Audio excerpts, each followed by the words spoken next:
क्या आपने कभी सोचा है कि आप जितना कमाते हैं अगर उससे ज्यादा खर्च हो जाए तो क्या होगा? जी बिल्कुल सही, जीना हराम हो जाएगा। दिन रात कर्ज लौटाने में ही ध्यान रहेगा और कमाई के लिए आप हाथ पैर मारते रह जाएंगे। इस दौरान घर के हालात बिगड़ते चले जाएंगे क्योंकि आप उसे संभालने का ध्यान रख ही नहीं पाएंगे, क्योंकि आप तो कर्ज से पीछा छुड़ाने में ही पूरा समय लगा देंगे। लेकिन जरा सोचिए, अगर दुनिया की सबसे ताकतवर अर्थव्यवस्थाएं एक साथ कर्ज में डूब जाएं तो क्या होगा? सरकारें बंद हो जाएंगी, बिजलियां गुल हो जाएगी, दवाई महंगी हो जाएगी, 2 वक्त के खाने का जुगाड़ करना भी सभी लोगों के लिए मुश्किल हो जाएगा और करोड़ों लोग बेरोजगार हो जाएंगे। सुनकर झटका लगा ना? लेकिन मैं ये बातें डराने के लिए नहीं, बल्कि ये खतरा सच में बढ़ रहा है ये बताने के लिए कह रहा हूं। नमस्कार, मैं हूं देवेश। दोस्तों, क्या आप जानते हैं कि दुनिया का सबसे अमीर देश अमेरिका भारी कर्ज में है, चीन भी भारी कर्ज में है, जापान भी कर्ज के बोझ के तले पूरी तरह से दबा हुआ है और भारत पर भी ये कर्ज बढ़ता ही जा रहा है और ये हमारे देश के लिए एक मुश्किल बना हुआ है। यानी दुनिया की 5 सबसे बड़ी अर्थव्यवस्थाएं, जिनमें से 4 कर्ज के बोझ से कराह रही है। $30 ट्रिलियन की जीडीपी वाला अमेरिका भी कर्ज मांग रहा है, तो इतना पैसा देता कौन है? कौन है यह महासाहूकार? तो इसका जवाब सुनकर आप हैरान रह जाएंगे, क्योंकि ये साहूकार न तो कोई देश है, न कोई अरबपति, ना ही कोई बैंक और ना ही कोई संस्था है। ये है बॉन्ड मार्केट। ये बॉन्ड मार्केट कितनी ताकतवर है, इस बात का अंदाजा आप ऐसे लगा सकते हैं कि अमेरिका के राष्ट्रपति तक उससे घबरा जाते हैं।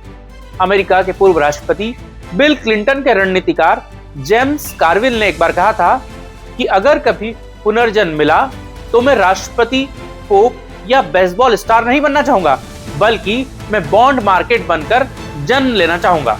इसके पीछे उन्होंने तर्क दिया ताकि मैं दुनिया को धमका सकूं, अमेरिकी राष्ट्रपति को भी। और यह मजाक नहीं था।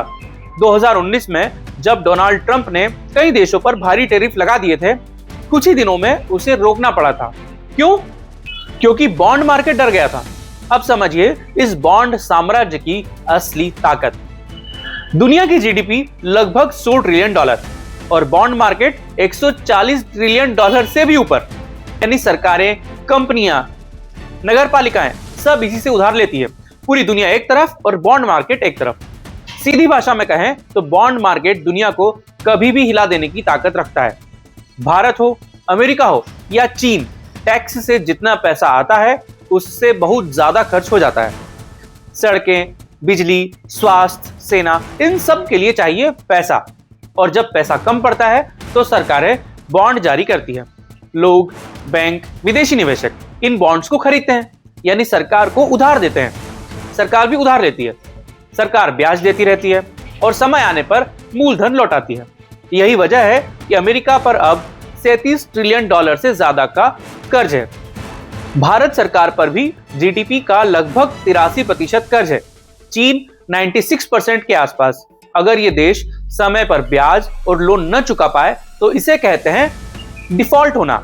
श्रीलंका, घाना, माली ये देश डिफॉल्ट हो चुके हैं। लेकिन अगर अमेरिका, चीन या जापान जैसा कोई विशाल देश कभी डिफॉल्ट की तरफ बढ़ा तो पूरी दुनिया की अर्थव्यवस्था दशकों तक उभर नहीं पाएगी, क्योंकि अमेरिका के बॉन्ड चीन और जापान ने खरीदे हैं।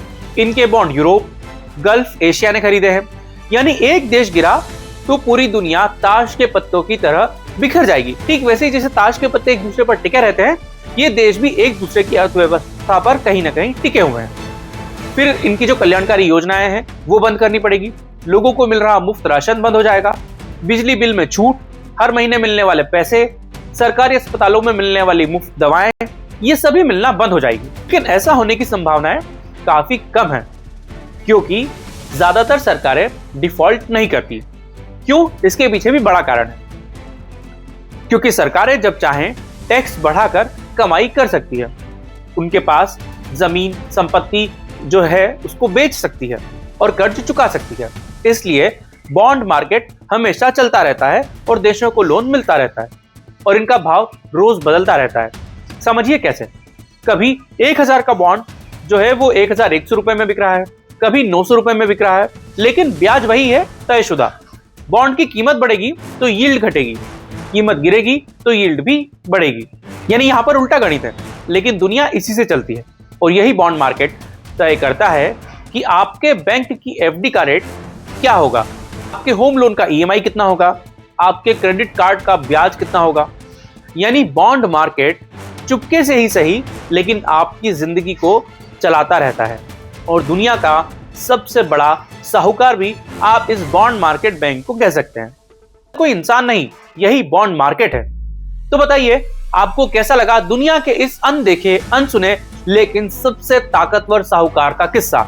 कमेंट करके हमें जरूर बताइएगा और ऐसी कोई व्यवस्था जो आप छोटे मोटे स्तर पर चलती हो उसके बारे में भी जानते हो तो हमें जरूर बताइएगा।